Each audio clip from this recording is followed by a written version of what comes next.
ശിശുദിനാഘോഷങ്ങൾക്ക് തുടക്കമായിരിക്കുന്നു. കൊച്ചിയിലെ ദർബാർ ഗ്രൗണ്ടിൽ നിന്ന് വിഷ്ണു സുരേഷ് നമുക്കൊപ്പം ചേരുകയാണ്. വിഷ്ണു, യഥാർത്ഥത്തിൽ അവിടെ കാര്യമായ ശിശുദിനാഘോഷങ്ങളുണ്ടോ? പറയൂ. നമ്മുടെ എറണാകുളം ജില്ലയുടെ അസിസ്റ്റന്റ് കമ്മീഷണർ ഓഫ് പോലീസ് വിപുലമായ ആഘോഷ പരിപാടികൾക്കാണ് തുടക്കം കുറിക്കുന്നത്. ജില്ലാ ശിശുക്ഷേമ വകുപ്പിന്റെ നേതൃത്വത്തിൽ ശിശുദിന റാലി അല്പസമയത്തിനകം തന്നെ ആരംഭിക്കും. കുട്ടികളുടെ പ്രധാനമന്ത്രിയും പ്രസിഡന്റും അടക്കമുള്ള ആളുകളാണ് ഈ റാലിയിൽ പങ്കെടുക്കുന്നത്. ഇവിടെ നിന്ന് ഈ റാലി നേരെ ദർബാർ ഹാൾ ഗ്രൗണ്ടിൽ നിന്ന് രാജേന്ദ്ര മൈതാനിയിലേക്കാണ് യാത്ര. അവിടെയാണ് ഔദ്യോഗിക സ്വീകരണമുള്ളത്.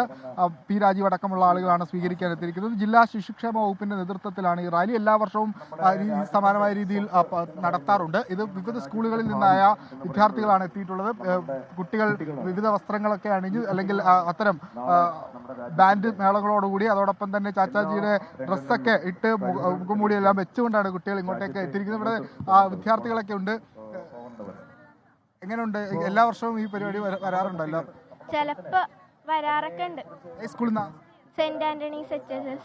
എന്തൊക്കെയാ ഉള്ളത് നിങ്ങളുടെ പ്രത്യേകത? എന്തൊക്കെ പരിപാടികൾ? അത്രയൊന്നുമില്ല. ഇവിടെ ഫാൻസി ഡ്രസ്സും ബാനർ, ബാക്കിൽ കുട്ടികളൊക്കെ ഉണ്ട്. ഇന്നത്തെ ദിവസത്തിന്റെ പ്രത്യേകത എന്താ? ശിശുദിനം. ശിശുദിനത്തിന്റെ പ്രത്യേകത ആരുടെ ബർത്ത്ഡേ? ഇന്ന് ചാച്ച. ആണ് കുട്ടികളൊക്കെ വിവിധ വസ്ത്രങ്ങൾ വിവിധ വേഷങ്ങളൊക്കെ അണിഞ്ഞ് ഇവിടെ നിൽക്കുകയാണ്. ഇവിടെ നിന്ന് റാലി അല്പസമയത്തിനകം തന്നെ ആരംഭിക്കുക. ഏകദേശം 10-ലധികം സ്കൂളുകളിൽ നിന്നുള്ള വിദ്യാർത്ഥികളാണ് ഇങ്ങോട്ടേക്ക് എത്തിയത്. എറണാകുളം വിദ്യാഭ്യാസ ജില്ലയിൽ നിന്നുള്ള ആളുകളാണുള്ളത്. ദൃശ്യങ്ങളിൽ കാണുന്ന പോലെ തന്നെ കുഞ്ഞു ചാച്ചാജിമാരൊക്കെ ഇങ്ങനെ ഇവിടെ നിരന്ന് നിൽക്കുകയാണ്. 100-ലധികം വിദ്യാർത്ഥികളുണ്ട്. ഇവരാണ് ഈ റാലി നയിക്കുന്നത്.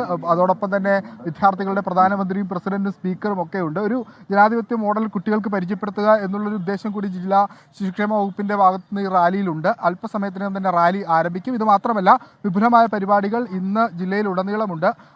പല സ്വകാര്യ പരിപാടികളുണ്ട്, സ്കൂളുകൾ കേന്ദ്രീകരിച്ച പരിപാടികളുണ്ട്, ജില്ലാ ഭരണകൂടത്തിന്റെ പരിപാടികളൊക്കെ ഉണ്ട്. പരിപാടികൾക്ക് തുടക്കം കുറിക്കുന്നത് ഈ റാലിയോടുകൂടിയാണ്. അതിനുശേഷം നമ്മുടെ ബാനർ, അതിനുശേഷം ബാൻഡ് സെറ്റ്, അതിന് പിന്നിലാണ്